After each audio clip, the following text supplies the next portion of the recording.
Ang mainit na kape ay bumuhos sa mukha ko. Hindi ito aksidente. Direkta itong ibinato ng asawa ko. Nakatitig lang siya sa akin, walang kukurap, habang ang mga patak ng kape ay gumuguhit sa aking mukha, sa aking buhok, at sa aking puting damit. Ang dahilan? Tumanggi akong ibigay ang aking credit card. Sa isang iglap, gumuho ang aking mundo. Ang lalaking pinakasalan ko ay biglang naging isang halimaw, at doon ko napagtanto, hindi pala niya ako mahal. Gusto lang niya ang pera ko. Ako si Sofia. Kung tatanungin mo ang sinuman sa aking paligid, sasabihin nila na ako ay biniyayaan. Mayroon akong mahaba at makintab na itim na buhok, matangkad akong babae, at ang aking mga mata ay madalas purihin sa pagiging malalim at masigla. Sa aking karera bilang isang marketing executive, isa ako sa mga pinagkakatiwalaan sa aming kumpanya. Madalas kong hawakan ang mga malalaking proyekto at ang aking profesionalismo ay kinikilala. Nakatira ako sa isang malaking bahay sa isang matahimik na subdivision, mayroon akong magandang hardin na pinagkakaabalahan tuwing umaga. Sa mata ng lipunan, perpekto ang aking buhay. Sa aking pagkabata, pangarap ko lang ay isang simple at tahimik na buhay, puno ng pagmamahalan at seguridad. Iyon ang akala kong nakita ko kay Marco. Siya ang aking asawa, ang lalaking nangakong mamahalin at poprotektahan ako habang buhay. Nakilala ko siya sa isang corporate event. Siya ay matangkad, makisig, at may ngiting kayang tunawin ang puso ng sinumang babae. Ang kanyang mga mata ay punong-puno ng pagmamahal sa tuwing tinitignan niya ako, at ang kanyang mga salita ay tila musika sa aking pandinig. Napakabilis ng aming naging relasyon, parang isang kwento mula sa mga fairy tale. Sa loob lamang ng ilang buwan, lumalalim ang aming pagmamahalan. Madalas niya akong surpresahin ng mga bouquet ng aking paboritong rosas, mga romantikong hapunan sa mga mamahaling restaurant, at mga matatamis na salita na bumubuo sa aking araw. Sinabi niya sa akin na ako ang kaisa-isang babae sa kanyang buhay, ang kanyang pangarap na natupad. Sa kanyang mga kwento, isa siyang matagumpay na entrepreneur na may malalaking proyekto sa real estate at construction. Humanga ako sa kanyang ambisyon at pagiging masikap. Mahal na mahal ko siya, at buong-buo ang tiwala ko sa kanya. Ang aming kasal ay engrande, isang pagdiriwang ng pag-ibig na pinangarap ko lang. Sa mga mata ng lahat, kami ang perpektong mag-asawa. Si Marco ay laging nasa meetings at investment opportunities, at ako naman ay abala sa aking trabaho. Kung minsan, magkasama kaming nagpaplano ng aming kinabukasan, mga pangarap na magkaroon ng sariling pamilya, maglakbay at magtayo ng isang matatag na pundasyon. Akala ko, ito na ang simula ng aming habambuhay na kaligayahan. Isang buhay na binuo sa pagmamahalan, pagtitiwala at respeto. Hindi ko napansin ang bahid ng dilim na unti-unting lumilitaw sa ilalim ng perpektong larawan na iyon. Pero hindi ko akalain na sa likod ng perpektong mukha ni Marco ay may nakatagong masamang balangkas. Ang unang pagkakataon na may kakaiba akong naramdaman ay nang hilingin ni Marco ang aking tulong sa isang e-investment niya. Mayroon daw siyang isang malaking oportunidad sa real estate, pero kulang ang kanyang cash flow. Sofia, mahal ko, sabi niya, habang hinahaplos ang aking buhok na para bang isang musika, kailangan ko lang ng kaunting tulong. Babayaran ko rin agad yan. Alam mo naman, para sa kinabukasan nating dalawa ito. Hindi ba, pangarap natin ang bahay na may tanawin ng dagat? Napaamo niya ako sa kanyang matatamis na salita. Hindi ko naman masyadong pinansin ang kanyang negosyo dahil buong-buo ang tiwala ko sa kanya. Walang ebidensya, pero ang kanyang mga salita ay sapat na. Agad akong pumayag. Naglabas ako ng malaking halaga mula sa aking savings. Hindi naman maliit ang kinikita ko, kaya sa simula, hindi ito naging problema. Pagkatapos noon, bumalik ang aming buhay sa normal, pero may kakaibang pakiramdam na naiwan sa akin. Para akong isang bangko na madaling lapitan na may unlimited na budget. Pagkalipas ng ilang linggo, muli siyang humingi. Sa pagkakataong ito, para naman daw sa isang proyekto niya sa construction. May kakulangan lang sa pondo, Sofia. Konting-konti na lang, makukumpleto na ang project, paliwanag niya. Ang kanyang tinig ay masigasig, at ang kanyang mga mata ay kumikislap sa pag-asa, o sa pagpapanggap. At muli, ibinigay ko ang hinihingi niya. Nagsimula siyang maging mas agresibo sa kanyang mga kahilingan, na animoy nagiging mas formal at seryoso. Ang mga dating matatamis na pakiusap ay napalitan ng mga direktang kahilingan na halos walang paliwanag. Nagsimula akong mapansin ang bahagyang pagbabago sa kanyang ugali. Dati, puno siya ng lambing at mapagbigay. Ngayon, may pagkakataong sumisipat siya ng may inip sa akin kapag nagtatanong ako tungkol sa kanyang e-business. Bakit, Sophia? Hindi ka ba nagtitiwala sa akin? Tanong niya noon na may bahid ng pagkadismaya at pasimpleng pananakot. Alam mo naman na lahat ng ginagawa ko ay para sa ating pamilya. Ang kanyang boses ay tila nagbago, naging mas mabigat. Hindi ko maintindihan. Bakit parang may pilit sa kanyang mga ngiti ngayon? Bakit parang may itinatago siya? Sa isang banda, sinubukan kong ipaliwanag ang aking nararamdaman pero agad niya akong pinutol. Sobrang iniisip mo lang, mahal. Ang trabaho ay mahirap at minsan ay napapagod lang ako. Sa huli, naramdaman ko na parang ako ang nagiging pabigat. May isang malaking palaisipan na nakalutang sa pagitan namin, isang tanong na ayaw kong sagutin, umaasa na lang ako na mawawala ito sa paglipas ng panahon. Ang mga paghingi niya ng pera ay naging mas madalas at mas malaki. Nagsimula siyang maging mas vocal sa kanyang mga pangangailangan. Kailangan ko ng panibagong kapital, Sophia, sabi niya isang gabi habang naghahanda ako ng hapunan. Ang kanyang tinig ay hindi na mapagkumbaba. May bahid na ito ng pag-uutos, halos pagbabanta. May malaking deal na kailangan ko ng pera, kung hindi, baka mawala ang opportunity. Ang mga dating matatamis na salita ay napalitan ng mga paliwanag na tila ginagawa para lamang makakuha ng pera. Hindi na siya nagbibigay ng kahit anong emosyon. Unti-unti, napansin ko ang kanyang pagiging pasibo-agresibo. Kapag hindi ko agad na ibibigay ang gusto niya, may mga pagkakataong hindi niya ako kakausapin sa loob ng maghapon.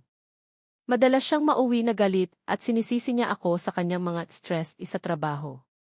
Ang mga dating gabi na puno ng kwentuhan at tawanan ay napalitan ng katahimikan, pagmamadaling matulog ni Marco, o di kaya ay paglalaro ng kanyang cellphone sa tabi ko. Kahit na sa mga pagkakataong magkasama kami sa labas, madalas siyang nakasimangot o di kaya ay nag-aabala sa kanyang telepono. Tila mas abala pa siya sa ibang bagay kaysa sa akin. Isang beses, kinailangan kong mag-apply ng panibagong credit card dahil naubos na ang limit ng 2 kong lumang card sa dami ng kanyang key investments. Humingi ako ng detalye ng mga papel na magpapatunay sa kanyang mga sinasabi, pero palagi niyang sinasabing isekret lang, Sophia. Confidential ang mga deal na ito. Hindi ko alam kung ano ang paniniwalaan. Nagsimula akong mag-alala.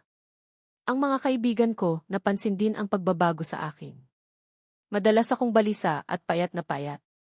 Sophia, may problema ba? Tanong ng matalik kong kaibigan, si Liza, isang hapon habang nagkikita kami. Parang malalim ang iniisip mo. Hindi ka na ganoon kasigla. Sinubukan kong ipaliwanag, pero nahihirapan akong bigkasin ang mga salitang nanghihingi siya ng pera. Para akong nahihirapan huminga, para akong may malaking tinik sa lalamunan. Noon, itinuring ko ang pagtanggi bilang kawalan ng tiwala.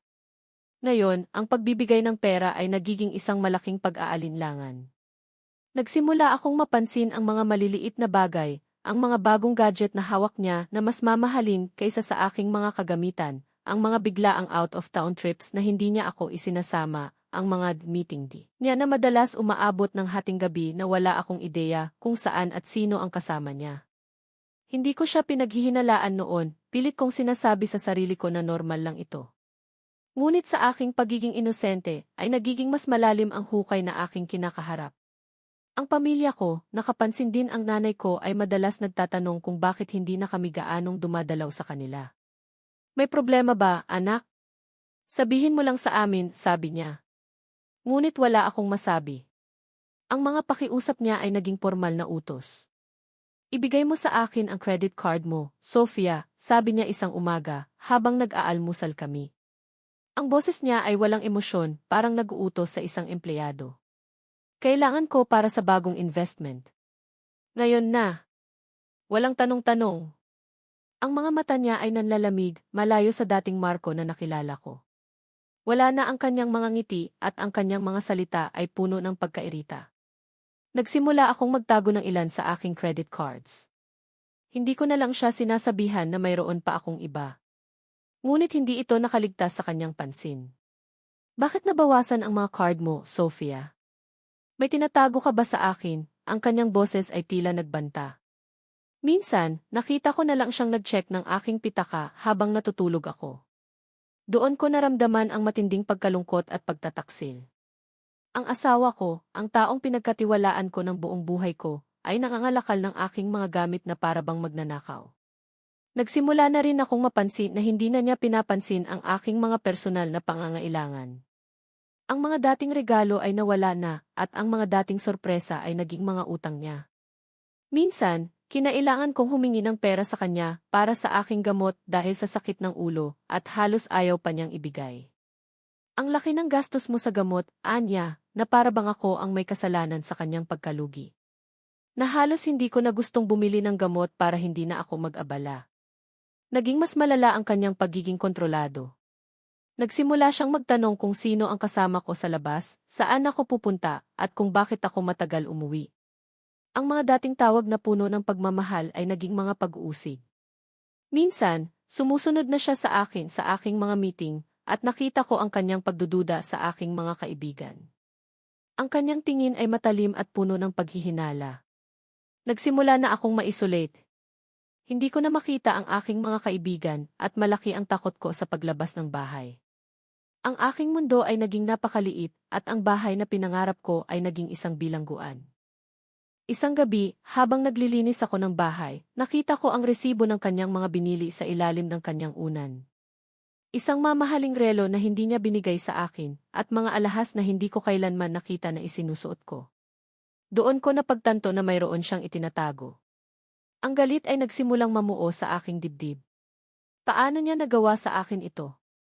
Paano niya nagawa na lokohin ako sa ganitong paraan? Nagtago ako ng mga resibo. Ito ang simula ng aking pag-iimbestiga. Kinunan ko ng litrato ang bawat patunay na nakita ko at nilagay ko sa isang lihim na folder sa aking laptop. Sa simula, sinubukan ko siyang tanungin. Marco, saan galing ang mga ito? Tanong ko habang hawak ang isang resibo. Bakit may ganito kang binili at hindi ko alam? Sumagot siya ng may pagkasuklam. Wala kang pakialam sa mga binibili ko, Sofia. Ikaw ang asawa ko at dapat ay magtiwala ka sa akin. Huwag mo akong pinaghihinalaan. Para ka namang baliw. Doon ko napagtanto na wala na akong mapipiga sa kanya. Ang pag-uusap ay walang silbi. Naramdaman ko ang lamig sa aming bahay. Ang dating init ng aming pagmamahalan ay napalitan ng pait at takot. Ang mga pader ay tila naging bilangguan at ang aking asawa ay ang aking tagapangalaga. Ang bawat gabi ay naging isang bangungot at ang bawat umaga ay naging isang pagsubok. Ang aking buhay ay naging isang serye ng mga panloloko at pagtatago. Tuwing umaga, magpapanggap akong normal, magpapanggap na masaya, habang sa loob ay unti-unti akong namamatay. Ang aking mga credit card ay halos puno na at ang aking savings ay halos wala na. Sa bawat pagtanggi ko na ibigay ang aking credit card, mas lumalala ang kanyang galit. Nagsimula siyang magbanta. Kapag hindi mo ibinigay ang hinihingi ko, Sofia, malalaman mo ang galit ko, Anya, ang kanyang mga mata ay nanlalamig at nanlilisik. Wala kang alam sa labas ng bahay na ito. Ako ang nagbibigay ng lahat ng pangangailangan mo. Ang kanyang mga banta ay naging totoo. Isang gabi, nang tumanggi akong ibigay ang aking huling aktibong credit card, sinira niya ang aking telepono. Wala kang karapatan sa anumang bagay na hindi galing sa akin, Anya, habang nag-aalala ako sa aking mga kailangan sa trabaho. Ang aking buhay ay naging isang buhay na puno ng takot. Ang dating masayahin kong personalidad ay napalitan ng isang babaeng laging nag-aalala, laging natatakot. Hindi na ako makapaniwala sa aking mga kaibigan dahil ang takot ko ay baka makahawa sa kanila. Pero sa kabila ng takot, may isang malalim na galit na unti-unting lumago sa aking kalooban. Hindi ko na matiis ang ganitong buhay. Hindi ko na matiis ang pagiging kontrolado, ang pagiging api. Ang kape na ibinato sa aking mukha ay ang huling patak sa balde. Ang kape na nanunuot sa aking balat ay ang nagpasigla sa aking kalooban. Ang sakit na naramdaman ko ay napalitan ng matinding galit. Hindi ko na ito hahayaan. Hindi na ako magpapaapi. Kinabukasan, habang tahimik akong naglalakad, sinimulan kong balakin ang aking paghihiganti. Hindi ako pwedeng sumuko. Hindi ako pwedeng magpaapi. Kailangan kong lumaban para sa aking sarili, para sa aking kinabukasan. Ang sakit sa aking mukha ay ang nagpapaalala sa akin kung bakit kailangan kong lumaban. Kailangan kong maging matapang, kailangan kong maging matalino. Ang bawat hakbang ay isang pagpaplano. Nagsimula akong magsaliksik, magbasa, at mag-isip ng bawat posibleng hakbang. Hindi ko hahayaang mawala ang aking buhay dahil sa isang manloloko. Ang init ng kape ay nanunuot pa rin sa aking balat, pero ang galit na pumuno sa aking dibdib ay mas naging mainit. Pagkatapos ng insidente sa almusal, hindi na ako nagsalita. Tahimik akong pumasok sa banyo at naglinis ng mukha. Pagbalik ko sa sala, wala na si Marco. Umalis siya, parang walang nangyari. Ang katahimikan ng bahay ay tila sumisigaw sa aking kalooban. Doon ko napagtanto, sapat na. Ito na ang katapusan ng aking pagpapakatanga. Ang pang-aaping ito ay hindi na maaaring magpatuloy. Kailangan kong kumilos at kailangan kong kumilos ng may katalinuhan.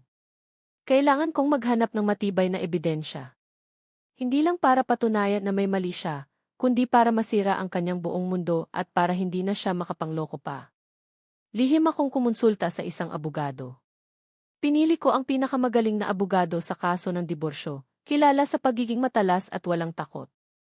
Ipinaliwanag ko ang lahat ng aking pinagdadaanan, mula sa unang hiling niya ng pera hanggang sa insidente ng kape.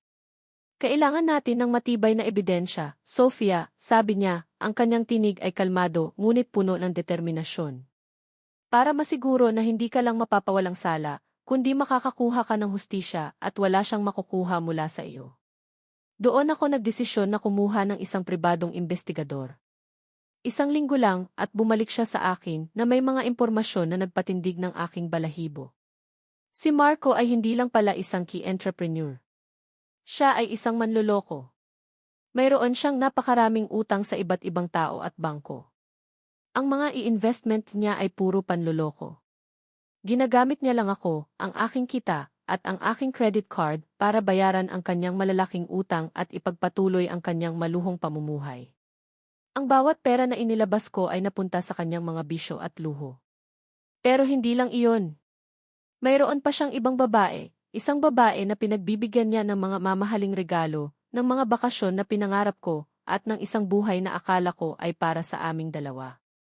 Nakita ko ang mga litrato nila, silang dalawa, magkasama, masaya, habang ako ay nagdurusa. Ang sakit na naramdaman ko ay hindi maipaliwanag. Hindi lang pagtataksil sa pera, kundi pagtataksil sa aming pagmamahalan, sa aming sumpaan. Ang pinakamasakit sa lahat, natuklasan ng investigador na matagal na pala niya akong niloloko. Mula pa pala sa simula ng aming kasal, ginagamit na niya ang aking pera para sa sarili niyang kapakanan, kahit na sa mga joint account namin, unti-unti niyang inililipat ang pera sa kanyang sariling account. Ang lahat ng kanyang ipagmamahal, ang lahat ng kanyang mga kilos, ay pawang kasinungalingan. Isa siyang sinungaling, isang manloloko, at ako ang kanyang biktima. Ang aking buong mundo ay gumuho. Ang mga pangarap ko, ang mga pinaniniwalaan ko, ay naging abo. Ngunit sa pagguho ng lahat, isang bagay ang nanatili, ang aking galit at ang aking pagiging matapang. Ito ang simula ng aking paghihiganti. Kinabukasan, nag-imbita ako ng hapunan. Hindi ordinaryong hapunan. Nandoon ang pamilya ko, ang pamilya ni Marco, at maging ang ilang malapit na kaibigan. Kasama ko si Liza, ang matalikong kaibigan, na alam na ang lahat at handang suportahan ako. Taimtim siyang nakaupo sa tabi ko, at ipinangako ko sa sarili ko na hindi na ako mag-iisa. Si Marco ay masayang nagkukwento sa lahat, tila walang nangyari. Ang kanyang ngiti ay nakakainis. Ang kanyang pagiging natural ay nakakadiri. Hawak ko sa aking kamay ang isang USB drive na naglalaman ng lahat ng ebidensya laban sa kanya. Pagkatapos ng hapunan, nang magtipon-tipon na ang lahat para sa kape at dessert, tumayo ako. Ramdam ko ang panginginig ng aking boses, pero pilit kong pinatatag ang sarili ko. Nangingilid ang luha sa aking mga mata, ngunit pinigilan ko ang aking sarili. May gusto lang po akong ipaliwanag, simula ko, habang nakatingin sa mga mata ni Marco. Agad na nawala ang kanyang ngiti. Nakita ko ang kanyang pagkunot ng noo, na para bang may masamang mangyayari. Marco, matagal na kitang pinagkatiwalaan, patuloy ko, ang boses ko ay unti-unting lumalakas. Minahal kita ng buong buo. Akala ko ay tunay ang lahat ng ating pinagsamahan. Ang lahat ng iyong mga salita, ang iyong mga pangako, lahat pala ay kasinungalingan. Kinuha ko ang projector na nakatago sa ilalim ng mesa at inilagay ang USB drive. Lumabas sa screen ang kanyang mga bank statement, ang mga transaksyon at ang mga utang. Simula nang ikasal tayo, Marco, unti-unti mo akong niloko, sabi ko, ang boses ko ay puno ng galit at pighati. Ginamit mo ang aking pera, ang aking mga credit card, at ang aking pinaghirapan para sa sarili mong kapakanan. Hindi lang iyon, nagkaroon ka pa ng ibang babae, at ginamit mo ang aking pera para sa inyong dalawa. Lumabas sa screen ang mga litrato ni Marco, kasama ang ibang babae, sa iba't ibang bakasyon, sa mamahaling restaurant, at sa mga hotel. Nagulantang ang lahat. Ang pamilya ni Marco ay nagulat, at ang kanyang nanay ay halos umiyak. Ang kanyang ama ay namumula sa galit. Anong ginagawa mo, Sofia? Sigaw ni Marco, habang sinusubukan niyang patayin ang projector. Tumayo siya at sinubukan akong agawin ang laptop. Pero mabilis akong kumilos at hinawakan ko ang kanyang kamay. Hindi mo ito mapipigilan, Marco, sabi ko, ang boses ko ay nagtagumpay sa takot at ngayon ay puno ng paninindigan. Ang katotohanan ay lalabas at malalaman ng lahat ang tunay mong pagkatao. At sa puntong iyon, isang babae mula sa mga kaibigan ni Liza ang tumayo, umiiyak. Siya ang iibang babae na iyon na sinadya kong imbitahin sa hapunan na hindi alam ni Marco. Niyugyug ko siya at nagsimula siyang magpaliwanag, magsinungaling at maggaslight. Sofia, nagkakamali ka. Walang ganyan. Ito ay gawa-gawa mo lang. Ginagawa mo lang ito para sirain ako, sigaw niya, pero ang kanyang mga mata ay nagpapakita ng takot. Ang kanyang mukha ay naging puting-puti. Wala kang mapapatunayan. Ngunit ang kanyang boses ay nanginginig. Pero nakita ko ang pagkabigla ng kanyang pamilya. Ang kanyang mga magulang ay hindi makapaniwala sa kanilang nakita, ang kanilang mga mata ay punong-puno ng pagkadismaya. Ang bangko ang magpapatunay ng lahat ng ito, Marco, sabi ko, habang ipinapakita ang mga bank statement na may mga unauthorized transactions. Ang iyong mga utang, ang iyong pagkabangkarote, ang lahat ng iyong kasinungalingan ay narito. Ang coffee na ibinato mo sa akin ay nagpasigla sa akin para magising sa katotohanan. At ito, Marco, ay ang aking ganti. Sa pagtatapos ng aking paglalahad, hindi na makapagsalita si Marco. Ang kanyang mga mata ay nanlalamig at ang kanyang mukha ay puno ng kahihiyan. Ang kanyang pamilya ay lumapit sa kanya, galit na galit at punong-puno ng kahihiyan. Ang ibang babae naman ay tumakbo papalabas ng bahay, umiiyak na ngayon ay alam na rin ang pagkatao ni Marco. Ang gabi na iyon ay naging simula ng aking paglaya. Kinabukasan, isinampa ko agad ang kaso ng diborsyo. Sa tulong ng aking abogado, nakuha ko ang lahat ng karapatan ko at ang lahat ng perang ninakaw niya sa akin. Si Marco ay pinatawan ng kaso para sa kanyang mga utang at panluloko. Ang lahat ng kanyang ari-arian ay kinumpiska, at ang kanyang reputasyon ay tuluyang nawala. Hindi na siya makakapanloko ng iba. Ang kanyang pamilya, na dating pumupuri sa kanya, ay tuluyan siyang tinalikuran. Ang kanyang mga magulang ay humingi ng tawad sa akin, puno ng paghihinayang sa anak nilang naging ganoon. Naging mas malaya ako. Ang aking buhay ay bumalik sa normal, pero mas malakas na ako. Hindi ko nahahayaang may manloko sa akin. Ang aking mga kaibigan at pamilya ay naging sandigan ko, nagbibigay ng suporta at pagmamahal na kailangan ko. Nagkaroon ako ng bagong pananaw sa buhay. Ang ganda ay hindi lang sa panlabas na anyo. Ang tunay na ganda ay nasa kalooban, sa lakas ng loob, at sa pagiging matapat sa sarili. Ang paghihiganti ko ay hindi tungkol sa pagpapahirap kay Marco. Ito ay tungkol sa pagkuha ng hustisya.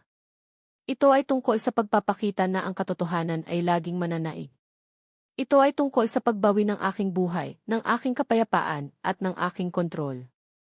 Ang lahat ng sakit, ang lahat ng pighati, ay napalitan ng isang malalim na kasiyahan. Ang kape na ibinato sa aking mukha ay hindi naging marka ng pagkatalo, kundi isang simbolo ng aking pagbangon at ng aking bagong simula. Ngayon, masaya ako. Mas malakas. Mas matalino. At handa na akong harapin ang anumang hamon na ihagis sa akin ng buhay. Sana, ang aking kwento ay magbigay ng inspirasyon sa mga kapwa ko babae na ipaglaban ang kanilang sarili. Huwag magpakatanga sa pagmamahal. Huwag magpaapi. Dahil ang hustisya ay laging matitikman, sa tamang panahon, at ang karma ay laging may paraan para bumalik sa gumawa ng mali.